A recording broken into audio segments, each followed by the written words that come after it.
palavra de Deus. Crescia a palavra de Deus e em Jerusalém se multiplicava o número dos discípulos. Também muitíssimos sacerdotes obedeciam à fé. Estevão, cheio de graça e poder, fazia prodígios e grandes sinais entre o povo. Levantaram-se, porém, alguns dos que eram da sinagoga, chamada dos libertos, dos sirineus, dos alexandrinos e dos da Cilícia e Ásia, e discutiam com Estevão, e não podiam resistir à sabedoria e ao espírito, pelo qual ele falava. Então subornaram homens que dissessem: temos ouvido este homem proferir blasfêmias contra Moisés e contra Deus. Sublevaram o povo, os anciãos e os escribas, e investindo o arrebataram, levando-o ao sinédrio. Apresentaram testemunhas falsas que depuseram: este homem não cessa de falar contra o lugar santo e contra a lei. Porque o temos ouvido dizer que esse Jesus, o Nazareno, destruirá este lugar e mudará os costumes que Moisés nos deu. Todos os que estavam assentados no sinédrio, fitando os olhos em Estevão, viram o seu rosto como se fosse rosto de anjo. Nós vamos, logo em seguida, nós vamos apreciar a exposição da palavra de Deus, um sermão expondo a doutrina do Dia do Senhor 43, e nós vamos falar nesse sermão a respeito do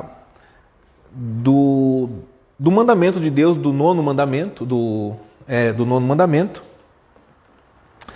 Não dirás falso testemunho contra o teu próximo. E antes de entrarmos nessa parte das falsas testemunhas, eu queria meditar com os amados irmãos aqui a respeito da reação de Estevão. Porque nós vamos ver a respeito do falso testemunho, nós vamos ver a respeito das palavras, das mentiras, tudo isso na exposição da palavra logo mais. Mas eu queria meditar com os irmãos aqui a respeito do que aconteceu com Estevão.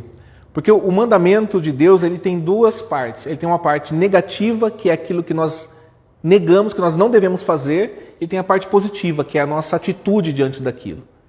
Então, quando a palavra de Deus diz: não dirás falso testemunho contra o teu próximo, a parte que nós não devemos fazer é bem clara. Nós não devemos falso testemunho, a mentira, nós vamos estudar tudo isso aqui logo mais. Mas a parte positiva, como nós devemos reagir diante disso, é o que eu queria abordar com os irmãos aqui. Estevão, irmãos, ele estava vivendo um momento com a igreja de crescimento. A igreja ela estava crescendo, a igreja ela estava prosperando, a igreja de Cristo ela estava realizando sinais, prodígios, convertendo muitas pessoas, judeus, pessoas de fora de Jerusalém, convertendo sacerdotes, convertendo pessoas da sinagoga. A igreja estava prosperando. Os diáconos acabaram de ser eleitos aqui no capítulo 6, no capítulo 6 e 7, houve a eleição dos diáconos para auxiliar os apóstolos, para auxiliar nos trabalhos da igreja. A igreja ela prosperava, a igreja ela crescia. E Estevão se destacava entre esses homens. Estevão realizava sinais e prodígios. Nós vemos aqui que as pessoas vinham para discutir com ele, para debater com ele, mas não podiam resistir a ele, porque ele falava pelo Espírito. O Espírito ali em letra maiúscula, ou seja, o Espírito Santo de Deus. Ele falava com sabedoria. Ele pregava a palavra de Deus, ele expunha a doutrina bíblica da salvação, ele expunha o Evangelho de Cristo de uma forma absolutamente clara e precisa. E então, esses homens maus cooptaram pessoas más também para testemunharem falsamente contra ele. Exatamente, irmãos, a mesma coisa que fizeram com Jesus. E a acusação foi exatamente a mesma. Acusaram Jesus diante do sinédrio de que ele iria destruir o templo, de que iria mudar os costumes. O procedimento foi exatamente o mesmo. A mesma coisa que fizeram contra Jesus, logo após o prenderem, levaram para o sinédrio e ali levaram falsas testemunhas para acusarem o nosso Senhor. A mesma coisa fizeram com Estevão. Qual foi a reação de Estevão diante disso? Estevão, a Bíblia diz que aqui no capítulo 7, se nós continuássemos lendo, é que é muito extenso, no capítulo 7 ele vai fazer aqui uma exposição brilhante desde da criação, desde Gênesis até esse momento, e vai falar para esses homens da palavra de Deus. Ele vai expor os profetas, ele vai expor a lei, ele vai expor o evangelho. E aí no capítulo 7, eu queria ler com os irmãos a partir do versículo 54.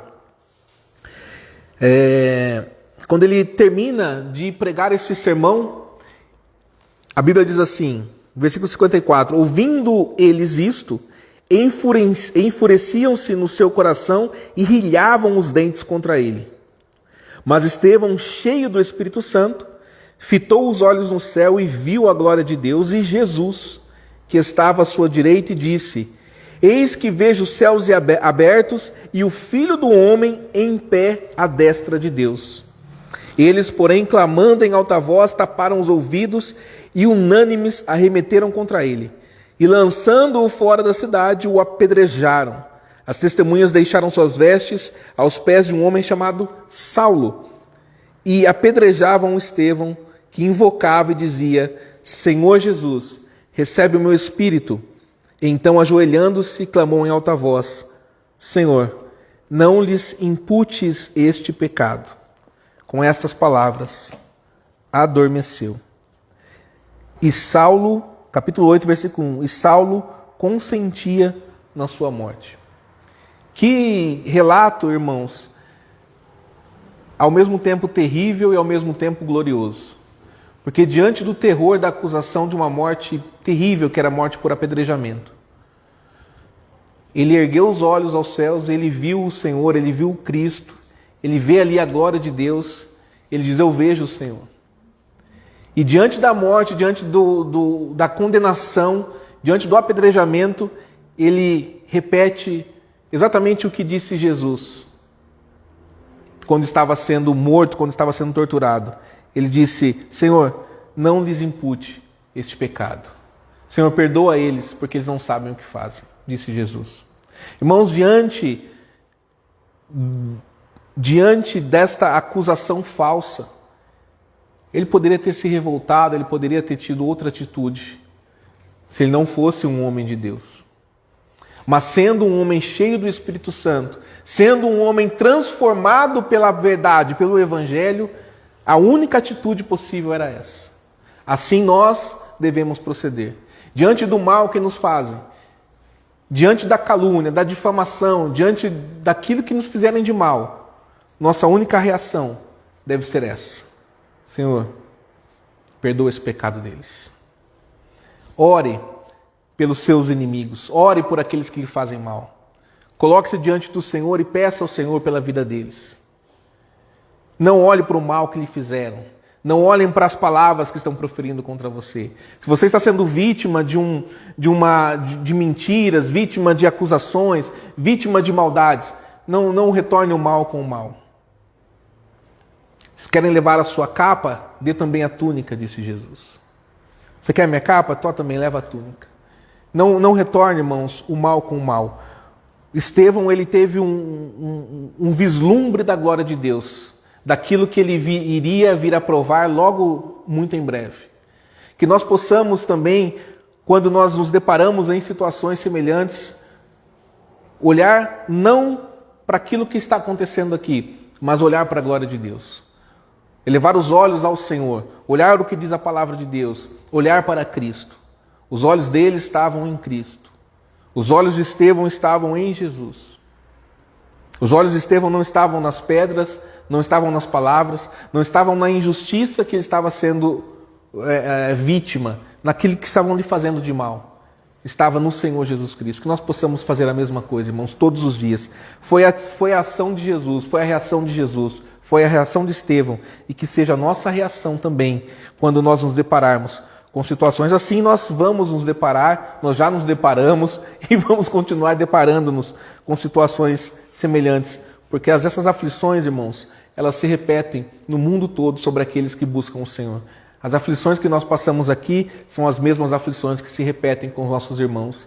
Então que nós possamos, todos os dias, ao nos deparar com momentos de tristeza, com momentos de terror, olhar para a glória de Deus, Porque a glória de Deus, ela não se ofusca por nada.